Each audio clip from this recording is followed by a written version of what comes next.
Welcome to my channel. I am Morrigan Dread, and I will share with you the best tales of terror, horror, and suspense.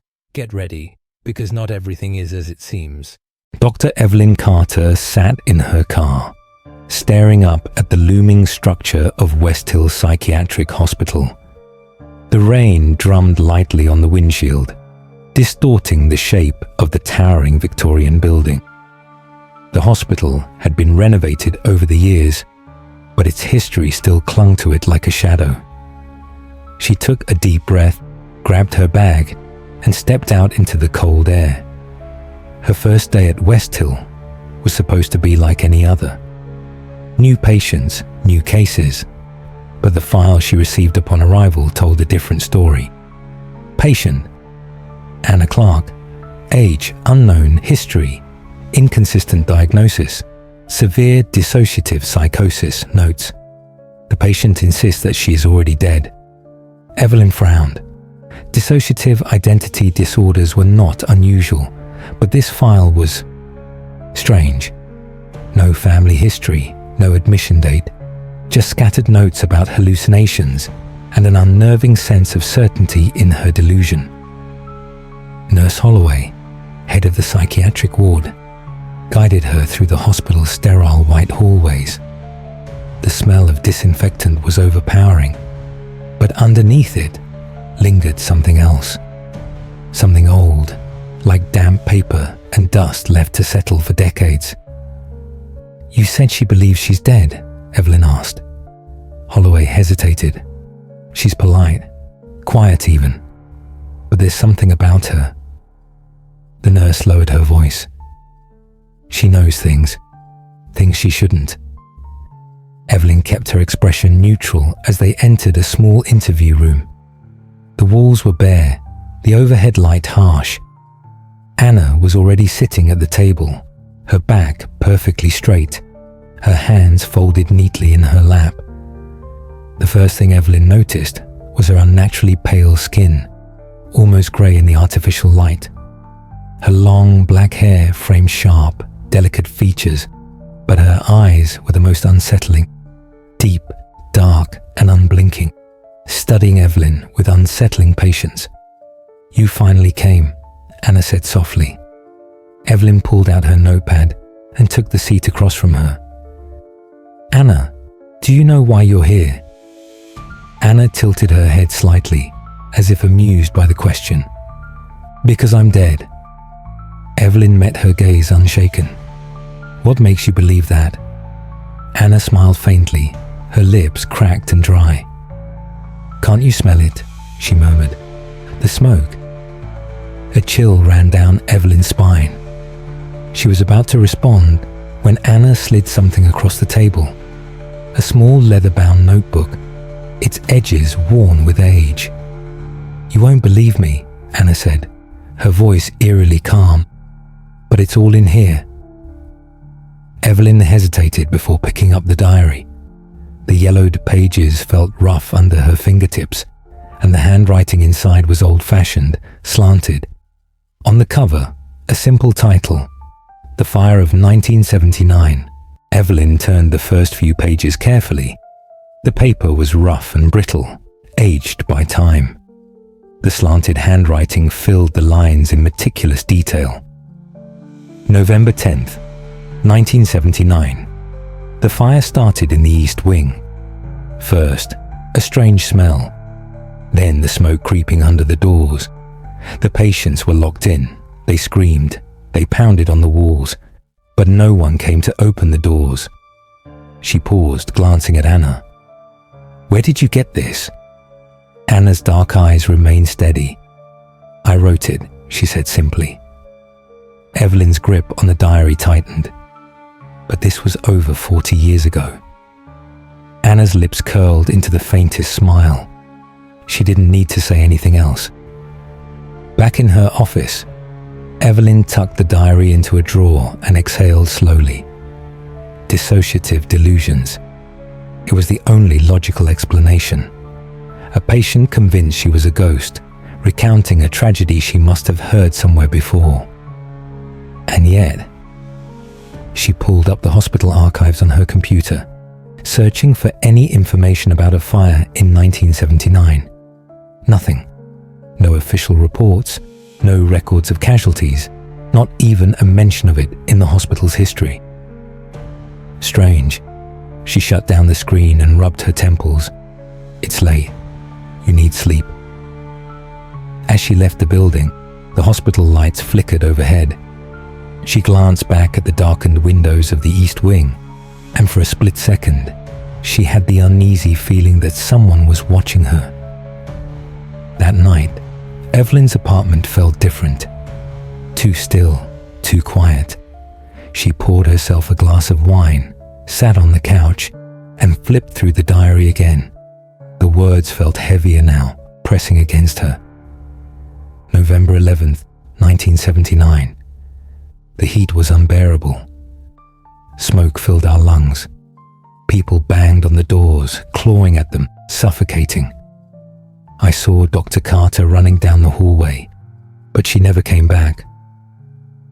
Evelyn's breath caught. What? She turned the page hastily, but the next section was blurred, the ink smudged by what looked like water stains, or something darker. A sudden creaking sound echoed from the hallway. She froze. Wooden floors shifting, or footsteps. She swallowed hard, her pulse quickening. Slowly, she stood up, walking toward the noise. The apartment was empty. The windows were closed. Everything looked normal. Maybe the wine was messing with her head. She shook off the unease and returned to bed. But as soon as she closed her eyes, the nightmares came. She was in the hospital corridor, bathed in flickering red light. The air was thick with smoke, clawing at her lungs. Screams echoed through the halls. She was running, but not toward the voices, away from them. She saw them. Hands, bloodied and desperate, slamming against the glass. Shadows twisting behind locked doors. She tried to stop, tried to turn back, but she didn't. The pounding on the doors grew louder, more frantic. Then, Evelyn woke up gasping, choking on nothing. Her bedroom was dark, the silence suffocating. But something was wrong. She smelled it. Smoke. The smell of smoke clung to the air. Evelyn sat up in bed, her chest rising and falling too quickly. Her throat was dry, her hands damp with sweat. She turned her head, scanning the darkness. Nothing seemed out of place. Her bookshelf, her desk, the door to the hallway. Everything was exactly as it should be. Yet the scent lingered. Faint, acrid, unmistakable. She inhaled deeply. Still there. Swinging her legs over the edge of the bed, she stood up and walked toward the kitchen. Maybe something had burned outside a nearby apartment, a cigarette on the street below. There had to be an explanation. She filled a glass with water, taking slow sips. The cold liquid steadied her nerves, grounding her. It was just a dream, but it didn't feel like one. The images from her nightmare lingered, too vivid, too real. The locked doors, the pounding fists, the rising smoke, and worst of all, she had run. She shook her head, pushing the thought aside. The diary had planted the idea in her subconscious, that was all. Anna Clark was a patient with delusions, nothing more. Still, the unease remained. Evelyn checked the stove, off. She touched the air vent, cool. She even stepped onto the balcony, breathing in the crisp night air, nothing but the usual city smells. So why did she still feel like something was wrong? She exhaled, setting the empty glass in the sink. Go back to bed. You're exhausted. But as she turned to leave, a thought struck her. The diary. She had left it on her nightstand before falling asleep. Glancing toward her bedroom, a sudden weight pressed against her chest, a creeping reluctance.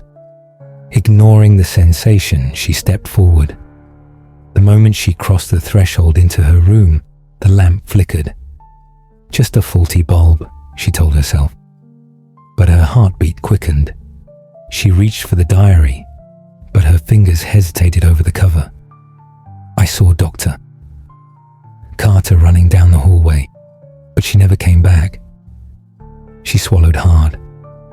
Something shifted behind her. A sound, a breath. She froze. Her pulse thundered in her ears. She turned her head slowly, barely breathing. Evelyn staggered backward, slamming into the wall. Her hands trembled as she fumbled for the light switch. The room was empty. Her chest heaved. Her mind raced. Number that was not real, but her body knew better. She wasn't alone in that room. Not anymore. Evelyn barely slept. When morning came, she forced herself out of bed, her mind replaying the moment over and over. Anna standing behind her, silent, unmoving. It wasn't real. It couldn't have been. But her body refused to believe it. Her hands still shook as she gripped her coffee mug. By the time she arrived at West Hill, the cold, fluorescent lights of the hospital felt almost comforting. The rational part of her welcomed the sterility, the structure, the logic. She needed to talk to Anna again, but before she could even reach the patient ward, a voice stopped her. Dr. Carter. She turned. Dr. Malcolm Reed, head of psychiatry, stood in the hallway, arms crossed. His lined face was unreadable, but his sharp eyes studied her intently. "Come with me," he said. Evelyn followed him into his office, a dimly lit room stacked with old case files. A faint smell of aged paper and something medicinal clung to the air. Dr. Reed sat behind his desk, steepling his fingers before speaking. "I noticed you've taken an interest in Anna Clark." Evelyn straightened. "She's an assigned patient." Dr. Reed nodded slowly, but there was something calculating in his gaze. "Be careful with that one," he said. Evelyn frowned. "What do you mean?" Dr. Reed exhaled through his nose, choosing his words carefully.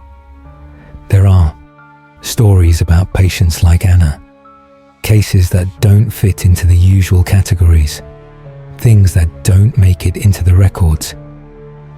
A prickle of unease crawled up Evelyn's spine. "You're saying she's dangerous?" Dr. Reed was silent for a long moment. Then he leaned forward. "I'm saying some stories should stay buried, Dr. Carter. If you keep digging, you might not like what you find." Evelyn met his gaze, her jaw tightening. She didn't believe in ghost stories. But as she left his office, a single thought followed her. If Anna Clark wasn't supposed to exist, then why did she feel so real? Evelyn couldn't stop thinking about Dr. Reed's words.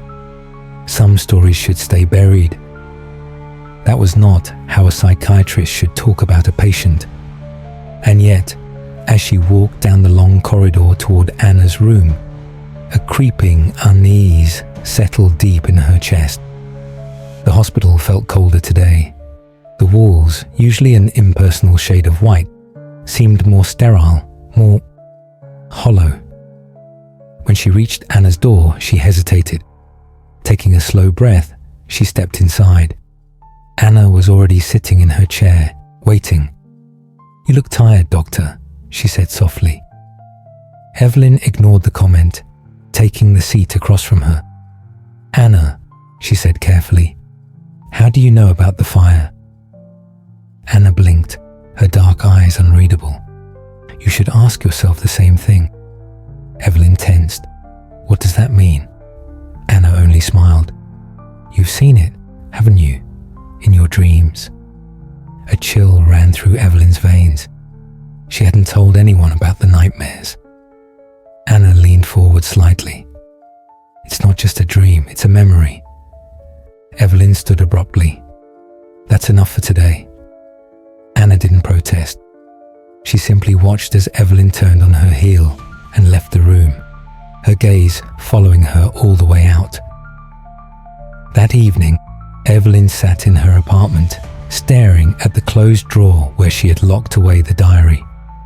She had been avoiding it since last night, but Anna's words wouldn't leave her mind. "You've seen it, haven't you?" With a quiet curse, she pulled the drawer open and retrieved the diary. She flipped through the pages, eyes scanning the faded ink, the detailed accounts of the fire, the people trapped inside, until she found a passage that made her blood turn cold. "I saw Dr. Carter standing in the hallway, but she didn't help us. She just watched." Evelyn slammed the book shut. That was impossible. She shoved the diary away and stood up, heading to the bathroom. She needed to clear her mind. She turned on the faucet, splashing cold water onto her face. Her reflection in the mirror looked pale, exhausted. Then, a flicker of movement behind her. Her breath caught in her throat. Her hands gripped the edge of the sink. Slowly, she lifted her head. Evelyn stumbled backward, her heart pounding violently. When she looked again, the mirror reflected nothing but her own terrified expression. She backed away from the sink, her breathing ragged. The bathroom was empty, but the feeling remained. Something had been there, and it was getting closer. Evelyn barely made it through the night. Every time she closed her eyes, she saw it. The burned face, the hollowed-out mouth frozen in a silent scream. By morning, exhaustion sat heavy on her shoulders, but she forced herself out of bed and back to West Hill. She needed answers. Anna was waiting for her. "You saw it, didn't you?" the patient murmured as Evelyn entered the room. Evelyn's hands clenched at her sides. "What did I see?" Anna tilted her head, considering. "The ones who never left." A chill ran down Evelyn's spine. Her rational mind rejected it. This was psychosis, a patient feeding into delusions. But somewhere deep inside her, another part of her whispered, "What if she's right?" She needed proof, real proof.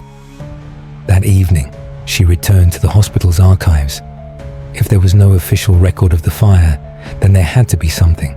News articles, old reports, anything. And then she found it. An old, faded blueprint of West Hill from the 1970s. But what caught her attention wasn't the layout. It was the notations written in the margins. East Wing, patient rooms, 3B to 12C. Sealed off after incident. Sealed off. Evelyn's stomach twisted. Anna had told the truth. Something had happened here. She folded the blueprint and hurried down the hall, her pulse hammering. If those rooms were sealed off, then where were they now? Following the old blueprint's directions, she found herself standing before a wall where there should have been a door. Her breath came short. Painted over, hidden. A cold sensation crept up her spine. She raised a hand to touch the wall. And then, a sound. A faint, distant pounding. Evelyn's blood turned to ice. It was coming from behind the wall. Someone or something was knocking. She stepped back, her breath shaky. The pounding stopped. The hallway fell into silence.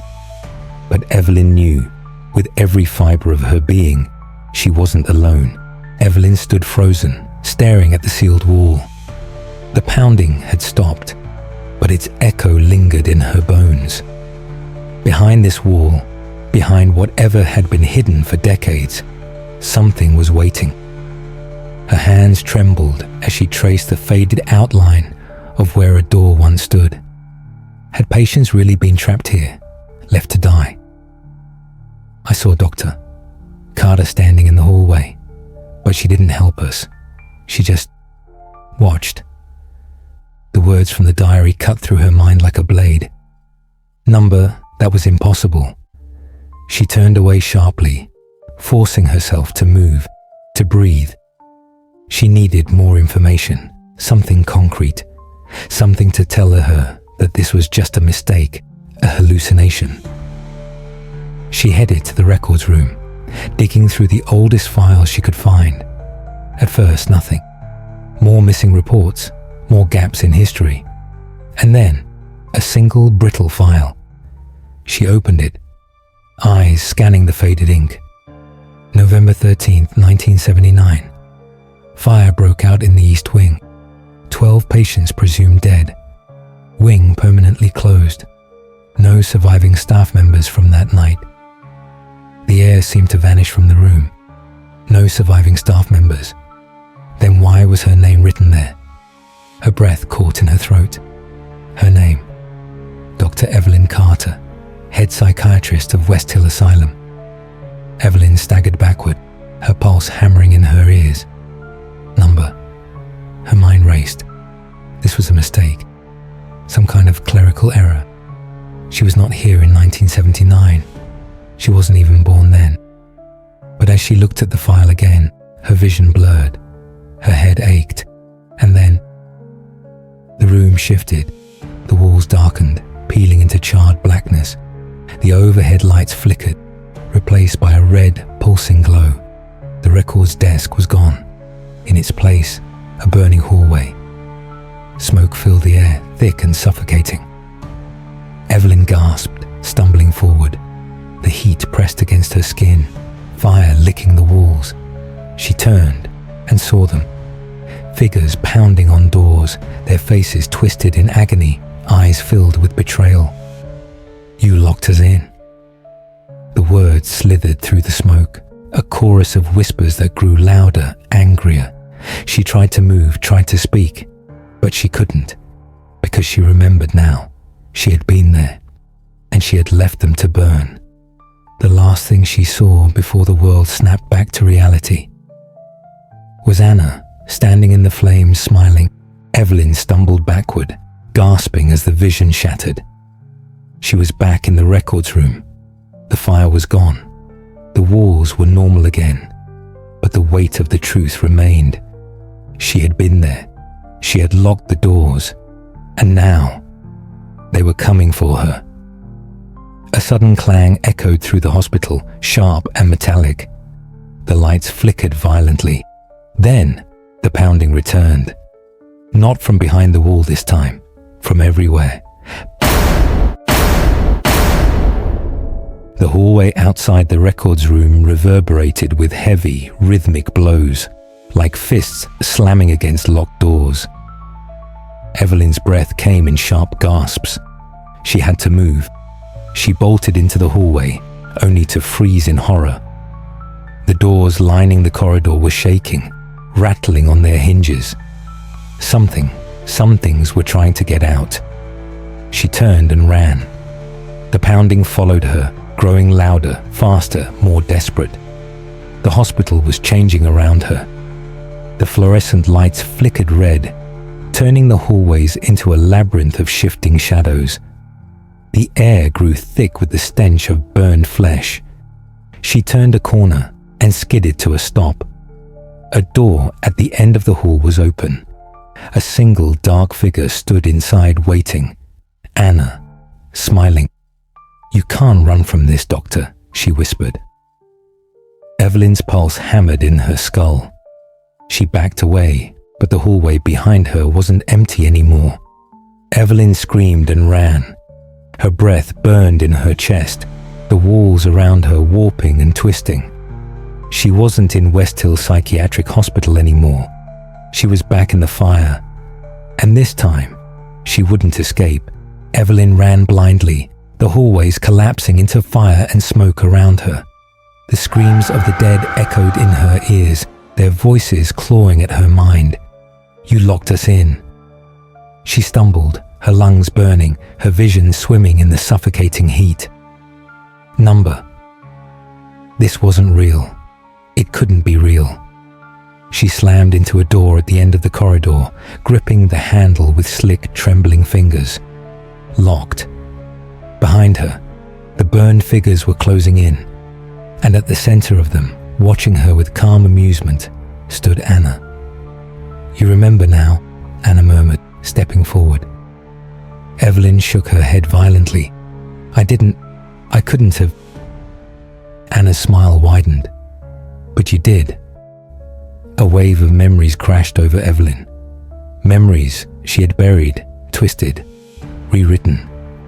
She saw herself in the hospital on the night of the fire, saw the patients pounding on the doors, screaming for help, saw herself turning away, running, leaving them behind. And now, after all these years, they had finally found her. The burned figures reached out, their hands closing around her arms, her throat, suffocating. Evelyn's vision flickered, blackness creeping in at the edges. Then, a sharp searing pain, a pull, a shift, and suddenly, silence. The next morning, the nurses at West Hill Psychiatric Hospital found Dr. Evelyn Carter sitting motionless at her desk, her eyes wide and unseeing. In front of her, an old leather-bound diary lay open. Her hands were shaking, her lips moving in a soundless whisper. "She's awake," she murmured. "She's awake." The nurses exchanged uneasy glances because there was no patient named Anna Clark. There never had been. But later that night, deep within the sealed-off East Wing, a single door stood slightly ajar, and from inside, a slow, rhythmic knocking began. The fire was not over. It had only just begun.